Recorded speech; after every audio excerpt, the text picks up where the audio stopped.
Hello hello నమస్కారం అండి. నమస్కారం మేడం. మీ పేరు, మీరు ఎక్కడి నుంచి మాట్లాడుతున్నారు? నిజామాబాద్ డిస్ట్రిక్ట్ నుంచి. మీ సమస్య ఏంటో చెప్పండి. హలో హలో నా పేరు శేఖర్ గౌడ్. శేఖర్ గౌడ్ గారు, మీ సమస్య ఏంటో చెప్పండి. నాకు ఇందాక ఆల్రెడీ 2 బ్లాక్ అయినాయి అన్నారు వాల్స్. ఓకే. 2 స్టంట్లు వేసారు నాకు. 2 స్టంట్లు వేసారు. మళ్ళీ ఇంకొకటి కూడా ఆల్రెడీ 60% బ్లాక్ అయింది. మెడిసిన్ ద్వారా తగ్గుతుందని అంటున్నారు.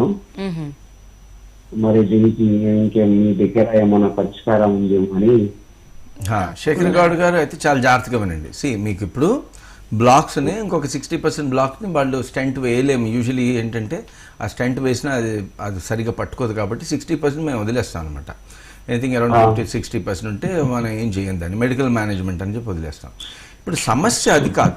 మనం ఏం చేసాం, మీకు బ్లాక్ ఏదైతే ఫామ్ అయిందో ఆ బ్లాక్ని బైపాస్ కాదు, దాని బ్లాక్ని కొద్దిగా పక్కకి నెట్టాం అంతే. ఈ వైర్ మెష్ ఇప్పుడు స్టెంట్ నేను ఏదైతే అన్నారో అదొక వైర్ మెష్ అనమాట. లోపల పంపించి ఇట్లా మనం నరాన్ని ఉబ్బేలాగా చేసాం అంతే. కానీ ఆ బ్లాక్ ఫామ్ కాకుండా ఉండడానికి మనం ఎటువంటి ప్రిస్క్రిప్షన్ లేదు అలోపతిలో. ఎందుకో చెప్తాను చూడండి. ఇందాక దాని గురించి మాట్లాడుతున్నాం. ఇప్పుడు గుడ్ కొలెస్ట్రాల్ అని మీకు స్టెంట్స్, మీకు ఆస్పిరిన్ అంటే బ్లడ్ థిన్నర్స్ కొన్ని ఇచ్చుంటారు. ఆస్పిరిన్ ఒకటి, క్లోపిడోగ్రల్ అని చెప్పి, అలానే స్టాటిన్స్ అని, రోజువా స్టాటిన్ కానీ లేకపోతే అటర్వోస్టాటిన్ కానీ, ఫెనోఫిబ్రేట్ అని చెప్పి రకరకాల డ్రగ్స్ ఉన్నాయి. ఫెనోఫిబ్రేట్, రోజువా స్టాటిన్ ఏంటి, కొలెస్ట్రాల్ని తగ్గించే డ్రగ్స్ అని చెప్తున్నారు, నెంబర్ 1. ఇంకోటి ఏంటి, బ్లడ్ థిన్నర్స్, ఆస్పిరిన్ కానీ క్లోపిడోగ్రల్ కానీ ఇవేం చేస్తే రక్తాన్ని పల్చబడేలాగా చేస్తాయి. అది మీకు మంచి చేస్తాయి, దానిలో డౌట్ లేదు. ఇక్కడ స్టాటిన్స్తో పెద్ద ప్రాబ్లం ఉంది. ప్రాబ్లం అంటే ఇప్పుడు హంట్ అని ఒక సైంటిస్ట్ గ్రూప్ ఉంది, నార్వేజియన్ గ్రూప్. వాళ్ళు ఏం చెప్పారంటే స్టాటిన్స్ వాడడం వలన ఒక కొత్త రకమైన హార్ట్ ప్రాబ్లం వచ్చిందట. అసలు స్టాటిన్స్ ఇచ్చేదే హార్ట్ని ప్రొటెక్ట్ చేయడానికి. కానీ వీళ్ళ రీసెర్చ్లో ఏం కనుక్కున్నారు, నెంబర్ 1 కొత్త రకమైన హార్ట్ డిసీజ్ వస్తుంది, లేకపోతే ఎర్లీ ఆన్సెట్ అంటే 40 నుంచి 60 ఏజ్ గ్రూప్లో స్టాటిన్స్ గ్రూప్ వాడిన వాళ్ళని చూస్తే కనుక వీళ్ళలో జల్దీగా ఆల్జీమర్ అని మన వాళ్ళు అంటుంటారు, కానీ దాని original pronunciation Alzheimer's. But anyway Alzheimer's అని అనుకోండి, లేకపోతే ఆల్స్హైమర్స్. ఈ రోగం అంటే ఏంటంటే ఇంకా మనిషి ఎవరిని గుర్తుపట్టడం అనమాట. ఇది ఎప్పుడు వస్తుంది, మామూలుగా 75 సంవత్సరాల తర్వాత వచ్చే రోగము ఎర్లీ ఆన్సెట్ అవుతోంది అని చెప్పి చెప్తున్నారు ఈ Norwegian research group, number 1. Number 2, అలానే దీనివల్ల లివర్ కూడా ఫెయిల్ అవుతుంది, లేకపోతే కొంతమందిలో కిడ్నీ ప్రాబ్లమ్స్ వస్తున్నాయని చెప్తున్నారు. సో ఇప్పుడు మన స్టాటిన్స్ ఇచ్చేది ఎందుకు, హార్ట్ని ప్రొటెక్ట్ చేయడానికి. అలానే ఇప్పుడు సడన్గా మనం గైడ్లైన్కి విరుద్ధంగా స్టాటిన్స్ ఆపేయండి అని చెప్పకూడదు. ఇక్కడ సమస్యను అర్థం చేసుకోవాలి. ఏంటంటే ఇప్పుడు చూడండి, మనకి కొవ్వు పేరుకోవడం వలన రక్తనాళాలు బ్లాక్ అయ్యి రక్త సరఫరా జరగడం ఆగింది. దానివల్ల ఇప్పుడు ఈయనకి స్టెంట్లు వేశారు, వెరీ గుడ్, రైట్ టైంకి ఐడెంటిఫై చేశారు. లేకపోతే ఇందాక మనం అనుకుంటే సడన్ కార్డియాక్ డెత్ వచ్చే ఛాన్స్ ఉంటుంది కాబట్టి అది రాకుండా చూసుకున్నారు. కానీ అసలు ఈ రక్తనాళాలలో ఈ కొలెస్ట్రాల్ పేరుకోకుండా ఉండడానికి ఏం చేయాలి అని అంటే ఏం చేయాలో తెలియదు యాక్చువల్లీ చెప్పాలంటే. గైడ్లైన్స్ ఉన్నాయి, మేము యాజ్ ఎ కార్డియాక్ సర్జన్స్ కానీ కార్డియాలజిస్ట్ కానీ we cannot go against the guidelines. కానీ అసలు మన అవగాహన కోసం మనం అర్థం చేసుకోవాలి ఏంటంటే, నెంబర్ 1 హెచ్డిఎల్ అతిగా పెరిగినా మరీ తక్కువగా ఉన్నా, ట్రైగ్లిసరైడ్స్ అతిగా పెరిగినా మరీ తక్కువ ఉన్నా, లో డెన్సిటీ లిపోప్రోటీన్స్ మరీ తక్కువగా ఉండాలని మనం ట్రై చేస్తున్నాం. స్టాటిన్స్ ద్వారా చేసేది ఏంటంటే ఎల్డిఎల్ తగ్గించడానికి ట్రై చేస్తున్నాం. మరీ తక్కువగా ఉన్న మలిన్స్కీ, ఇందాక చెప్పండి, మలిన్స్కీ ఎటాల్ అనే గ్రూప్ వాళ్ళు ఏం కనుక్కున్నారు, 75% మందికి లో డెన్సిటీ లిపోప్రోటీన్ చాలా తక్కువ ఉందట, 100 కంటే తక్కువ ఉంది. కానీ వాళ్ళకి దానివల్లనే హార్ట్ అటాక్ వచ్చిందని చెప్తున్నారు. లో LDL is also a predictor for heart attack అని చెప్తున్నారు. సో ఇంతకీ కొలెస్ట్రాల్ ఏ లెవెల్లో ఉండాలనేది పెద్ద సమస్య ఈరోజు.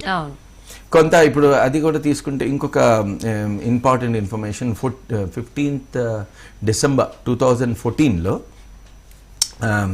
డాక్టర్ ఎలీస్ లిక్టెన్స్టైన్ అని ఒక అమెరికన్ సైంటిస్ట్ ఉన్నారు. ఆవిడ DGAC dietary guidelines advisory committee అని ఉంది అమెరికాలో. దానికి ఆవిడ వైస్ చైర్మన్, వైస్ చైర్ అంటారు అక్కడ. వైస్ చైర్ అంటే literally she is the powerful authority on cholesterol. Dietary guidelines ఇవ్వడానికి ఆవిడ చెప్తే మొత్తం అమెరికా అంతా అదే ఫాలో అవుతారు. అమెరికా, యూరోప్ అంతా వాళ్ళే ఫాలో అవ్వాల్సింది అది. ఆవిడేం చెప్తున్నారు, అసలు కొలెస్ట్రాల్, డైటరీ కొలెస్ట్రాల్కి అంటే మనకి ఏం చెప్తారు మామూలుగా, మీరు కొంత కొవ్వు తక్కువగా తీసుకోండి అని చెప్తున్నారు. ఆవిడేం చెప్తున్నారు, ఆ రీసెర్చ్లో ఏంటి ఒక సంవత్సరం 2 సంవత్సరాల రీసెర్చ్ కాదు, 35 సంవత్సరాల డేటా తీసుకుని డయటరీ అంటే మనం తినే ఆహారంలో కొలెస్ట్రాల్కి, హార్ట్ డిసీజ్కి ఎటువంటి కనెక్షన్ లేదని చెప్తున్నారు. చూడండి ఇక్కడ ప్రాబ్లం ఏంటంటే కొలెస్ట్రాల్ని ఎలా అర్థం చేసుకోవాలి. అంటే ఇప్పుడు శేఖర్ గౌడ్ గారికి ఏంటంటే 2 స్టంట్స్ వేశారు, థర్డ్ కి 60% అయింది కాబట్టి స్టంట్ అవసరం లేదు అన్నారు. కానీ అక్కడ సమస్య ఉంది. స్టంట్ ఓకే, బ్లాక్స్ ఎలాగైతే ఫామ్ అయినాయో ఆ బ్లాక్స్ ని ఆ పర్టికులర్ పర్సన్ లో ఎందుకు ఫామ్ అయినాయి అనేది మనకి తెలియదు కాబట్టి మనం స్టాటిన్స్ ఇస్తున్నాం. కానీ ఇప్పుడు స్టాటిన్స్ వల్ల కూడా ప్రాబ్లమ్స్ వస్తున్నాయని చెప్తున్నారు. నంబర్ 1. నంబర్ 2 ఏంటి, మరీ ఎల్డిఎల్ తక్కువ ఉన్న హార్ట్ అటాక్ వచ్చే ఛాన్స్ ఉంటుందని చెప్తున్నారు. అదొక ప్రాబ్లం ఉంది. మరీ హెచ్డిఎల్ పెరిగిన ప్రాబ్లం ఉందని చెప్తున్నారు. ఇంతకీ ఏ గైడ్ లైన్ ఫాలో అవ్వాలి అనేది పెద్ద సమస్య ఈరోజు. రియల్లీ చెప్పాలంటే కార్డియాలజిస్ట్ ఏంటంటే మా గైడ్ లైన్స్ ఏవో ఉన్నాయి, దాని ప్రకారంగా నేను సేఫ్గా ఇలా ఇస్తానని అనుకుంటున్నామే తప్ప ఇది రీసెర్చ్ పరంగా చూస్తే కనుక కరెక్టా కాదా అని మాకు కరెక్ట్గా తెలియదు. దీనికి నేను ఆయుర్వేదంలో ఒక పరిష్కారం కనుక్కున్నాను. ఆయుర్వేదం వలన అందుకే మన వాళ్ళు అంత ఈజీ పీపుల్ కాదండి. చాలా advanced educated people, very highly spiritual people. ఏం చెప్తున్నారు మన వాళ్ళు గుర్తుపెట్టుకొని, అతి సర్వత్ర వర్జయేత్. ఓకే, అతిగా ఏది చేద్దంటున్నారు, మోడరేషన్ ఉండాలి అన్నిట్లలో అంటున్నారు. సో ఇప్పుడు హెచ్డిఎల్ అతి ఎప్పుడైంది, లేకపోతే హెచ్డిఎల్ కంట్రోల్ అనేది అతిగా చేసిన ప్రాబ్లం అవుతుందని చెప్పి ఈ ప్రిన్సిపల్ నుంచి డిరైవ్ చేసుకోవచ్చు. ఇది నెంబర్ 1. అయితే ఇంకొక ఇంపార్టెంట్ థింగ్ ఏంటంటే ఇక్కడ ఈ కొలెస్ట్రాల్ మేము చేసిన రీసెర్చ్లో కూడా ఎల్డిఎల్ అని ఏదైతే చెప్తున్నామో అందులో కూడా 24 రకాల ఎల్డిఎల్స్ ఉన్నాయి. 1, 2 కాదు, 24 రకాలు. ఈ మలిన్స్కి అనే గ్రూప్ వాళ్ళు ఏమంటున్నారంటే ఎల్డిఎల్ ఫ్రాక్షన్ బి వలన ఇందులో ఎవరికైతే హార్ట్ అటాక్ వచ్చిందో వాళ్ళలో ఎల్డిఎల్ ఫ్రాక్షన్ బి వల్ల హార్ట్ అటాక్ వచ్చింది. లో ఎల్డిఎల్ మెయింటైన్ చేసిన వాళ్ళు కూడా ఎల్డిఎల్ ఫ్రాక్షన్ బి వల్ల హార్ట్ అటాక్ వచ్చిందని చెప్తున్నారు. కానీ అది కూడా నన్ను అడిగితే పూర్తిగా చేసిన రీసెర్చ్ కాదు నన్ను అడిగితే, ఎందుకంటే మేము చేసాం ఈ రీసెర్చ్ కాబట్టి. అందులో కనుక్కునేది ఏంటంటే దీనిలో 24 రకాల ఎల్డిఎల్స్ ఉన్నాయి, నంబర్ 1. ఇంకొకటి ఇంట్రెస్టింగ్ థింగ్, ఇప్పుడు మన వాళ్ళు ఏం చెప్తున్నారు, అసలు బ్యాలెన్స్ అంటే ఏంటి, ఇప్పుడు మనకి ఏంటంటున్నారు, కొలెస్ట్రాల్ ఒక బ్యాలెన్స్లో ఉండాలి అని కూడా అలోపతి డాక్టర్స్ కూడా అది చెప్తున్నారు. ఆయుర్వేదాలో ఆ బ్యాలెన్స్ అనేది బ్యూటిఫుల్గా ఎక్స్ప్లెయిన్ చేశారు. బ్యాలెన్స్ అంటే ఏంటి, వాట్ ఈస్ బ్యాలెన్స్ అంటే, బాబు మీకు 3 దోషాలు ఉంటాయి. ఈ 3 దోషాలు సమంగా ఉండాలి, సమపాళ్లలో ఉంటే గనక ఏది ప్రతి బాడీలో ప్రతి అవయవము ప్రతి ఆర్గన్లో గనక ప్రతి ధాతువు అంటే టిష్యూలో ఉంటే గనక బాడీ ఆటోమేటిక్గా తనని తాను క్యూర్ చేసుకుంటుందని చెప్తున్నారు. సమదోషా సమ అగ్నిశ్చ సమ ధాతు మలక్రియ ప్రసన్నాత్మ మనసేంద్రియానం స్వాస్థ్య ఇత్యభిధీయతే అని చెప్పి చెప్తున్నారు. ఈ సూత్రం అంటే ఏంటంటే సమదోష, 3 దోషాలు సమంగా ఉండాలి. కాబట్టి మేమేం చేసామంటే ఓకే, వాతము ఎక్కువ ఉన్న పేషెంట్ని, పిత్తం ఎక్కువ ఉన్న పేషెంట్, కఫం ఎక్కువ ఉన్న పేషెంట్ని వాళ్ళ బ్లడ్ మామూలుగా జనరల్గా బ్లడ్ డ్రా చేస్తాం. బ్లడ్ డ్రా చేసి చూస్తే వాతంలో ఉన్న వాళ్ళలో ఎవరికైతే హార్ట్ పేషెంట్స్లో ఎల్డిఎల్స్ ఫ్రాక్షన్ 1 to ఫ్రాక్షన్ 9 ఎక్కువగా ఉన్నాయి. పిత్తంలో ఉన్న వాళ్ళకి ఫ్రాక్షన్ 10 to ఫ్రాక్షన్ 19, కఫంలో ఉన్నవాడికి ఫ్రాక్షన్ 20 to ఫ్రాక్షన్ 24.